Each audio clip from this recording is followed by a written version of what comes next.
Hi guys, Dr. Brandon here. I'm going to do a quick talk on core exercises. In particular, one exercise that should be done right at the start of any core exercise program.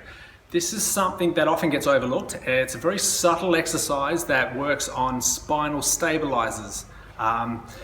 These little muscles, they're only short little muscles that are in the spine in between segments, in between vertebrae from one to another. Their primary job is to stabilize the spine and keep it nice and strong so that when the bigger muscles like the abdominals and the QLs and the lats and the rectus spinae, when they move our trunk and move our body, they're moving a stable spine that's all locked in nice and strong rather than moving a supple, sloppy spine where the vertebrae aren't locked in nice and tight. What's supposed to happen is right before, let's say I want to bend down and pick something up, right before that, my brain sends a signal down to the big muscles, the abdominals and so forth, and they move and I start to bend down.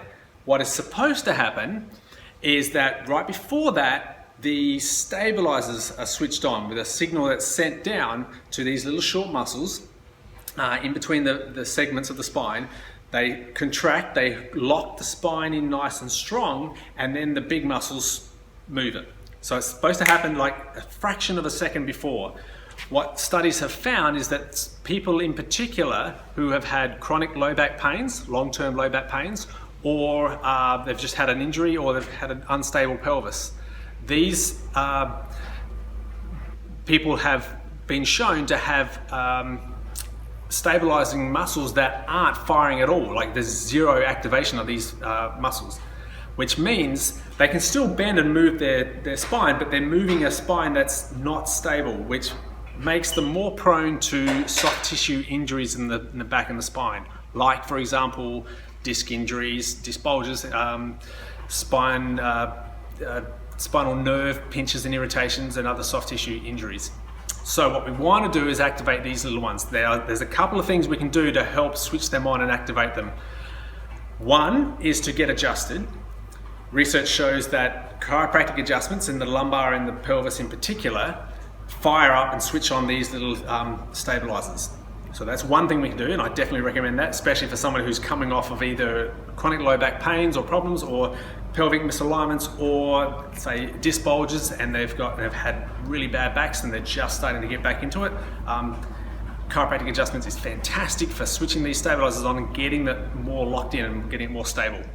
The other thing you can do is an exercise at home. This is the exercise I want to explain and show you. It's a very subtle exercise. In fact, so subtle that when I do it, if I don't show you, well, if I don't explain it, you won't even see what I'm doing. So as an example, I'll do one right now.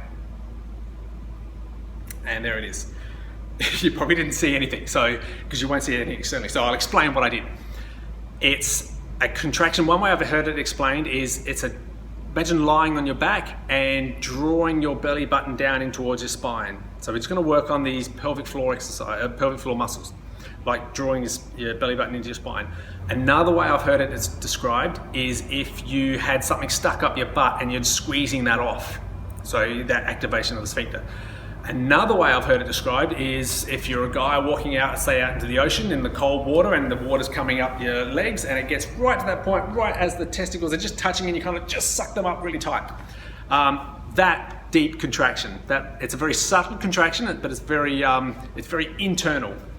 It's not a brace, so it's not like you're squeezing the abs as if someone's going to punch you in the stomach. It's not that. If you do that in this exercise, you've gone too far and you've missed the muscles that we're trying to work on. It's a very subtle exercise, and we do them like all muscle exercises. We want to hold the contraction for about 3 to 5 seconds. This is an endurance one, so we want to work towards 5-second squeezes. And we want to do 6 to 15 reps. And again, because this is endurance, we want to work on the higher end. So we want to do somewhere between 10 and 15. So to keep the math simple, 5-second squeeze, 15 times. And if we can do that every day, that'd be fantastic. It's an easy exercise. You can do them sitting down, you can do them while driving, you can do them at work, pretty much everywhere. You can do it lying in bed before you get up in the morning. The hard part is to try and remember to do them. So I recommend having your phone have some sort of timer or reminder every day, or getting an app that reminds you every day.